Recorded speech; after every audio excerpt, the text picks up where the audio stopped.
കോളേജിന് വെളിയിൽ രാജകുമാരിക്ക് ഗുണ്ടകൾ കാവല് നിപ്പുണ്ട്. പാട്ടും പാടി പ്രസാദ് രാജകുമാരിയുടെ പുറകെ നടന്നു.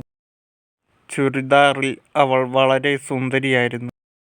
ഇടയ്ക്കിടെ അവളുടെ കണ്ണുകൾ അവൾ പറയുന്നതനുസരിക്കാതെ പ്രസാദിന്റെ മുഖത്തേക്ക് പാറി വീണു.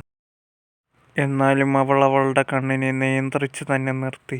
പ്രസാദ് ജീൻസും ബനിയനും അതിനു മീതെ ഒരു ഷർട്ടുമാണ് ധരിച്ചിരുന്നത്. ട്രാഫിക് സിഗ്നലിൽ പ്രഭുവിൻ്റെ കാറ് നിർത്തിയിട്ടേക്കുകയായിരുന്നു. പ്രഭു കാറിന് പുറത്തേക്ക് ഒന്ന് നോട്ടം പായിച്ചു. പ്രസാദും രാജകുമാരിയും ബൈക്കിൽ കെട്ടിപ്പിടിച്ച് ഇരിക്കുന്നു. പെട്ടെന്ന് സിഗ്നൽ മാറി. പ്രസാദ് ബൈക്ക് സ്റ്റാർട്ട് ചെയ്ത് പോകുന്നു. പ്രഭുവിന് ഇത് സഹിക്കാവുന്ന ഇതിനുമപ്പുറമായിരുന്നു. ദേഷ്യം കൊണ്ട് ജ്വലിച്ചു. പ്രസാദിൻ്റെയും രാജകുമാരിയുടെയും പ്രണയ നിമിഷങ്ങളായിരുന്നു അത്. എന്റെ പ്രണയത്തിൻ താജ്മഹലിൽ